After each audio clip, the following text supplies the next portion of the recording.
9 years in prison. That's what Tina Peters, seen here, got last week for her role in unauthorized access to voting system software. I'm Susan Greenhalgh. I'm the Senior Advisor for Election Security and Free Speech for People, and I'm here to talk a little bit about why this is good for democracy and what more needs to be done.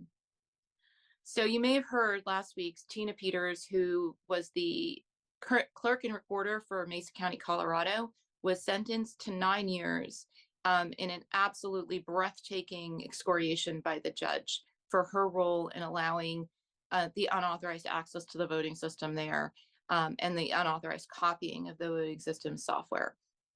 Peters was the clerk and recorder for this county in Colorado, and after the 2020 election, she bought into Donald Trump's big lie and started coordinating with a lot of other people that bought into Donald Trump's big lie, and used her or through her conviction that the election had been stolen, justified unlawful access to the voting systems by other election deniers who came in without authorization, unlawfully, took copies of the voting system software, and then shared it with other election deniers. And it ultimately, and this was in the spring of 2021, several months after the election occurred, when people were still trying to find evidence to make a case to overturn the election in favor of Donald Trump. The software got shared with a bunch of other election deniers, and ultimately in August of 2021 ended up at a cyber symposium hosted by the MyPillow guy, Mike Lindell. Peters was there as one of the celebrity stars on stage, and that caused her to be arrested. The publication of the software showed that it had been that the software had been unlawfully taken. That Peters got 9 years is really significant because it shows that these are serious crimes that result in serious sentences.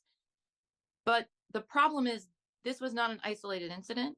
There were multiple other similar voting system breaches that were permitted by other people like Tina Peters, who were in positions of authority and were willing to allow unauthorized access.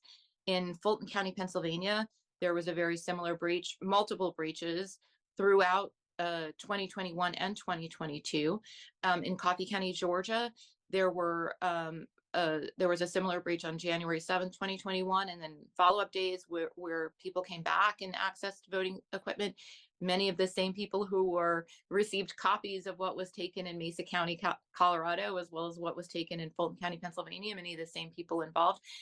People whose names you might know, like Doug Logan, who was involved in the Arizona audit. The problem is that there's an interconnected plot that we have evidence of that shows that all of these breaches are connected and all of the same people weren't involved in them, and that many of them go as far up as to Sidney Powell and Rudy Giuliani. Powell paid for the breach in Georgia as well as Pennsylvania. There were also several breaches in Michigan. And Giuliani also talked about this, interestingly enough, in the White House, promising to Donald Trump that he was going to arrange for voluntary access to voting equipment, suggesting that this was actually discussed, or at least Donald Trump was made aware of it, according to testimony that was provided to the January 6th committee.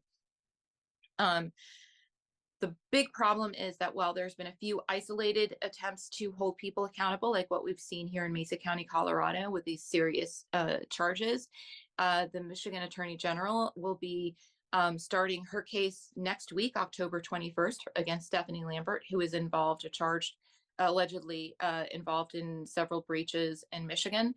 But there's no criminal investigation in Pennsylvania. And what's been done in Georgia is unfortunately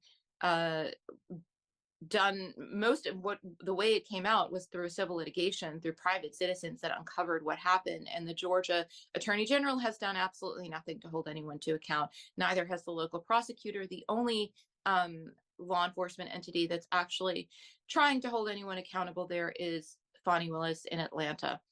So this is why we at Free Speech for People are calling for a federal investigation into all of these voting system breaches, because this is a serious, serious crime, as we noted in Mesa County, Colorado, but it's not being looked at from the lens of the coordination from all these other places. So please, if you're interested in learning more, please go to our website, freespeechforpeople.org, and look for the banner in the blog for demanding a federal investigation into Trump allies' efforts to steal voting system software. Thanks for listening.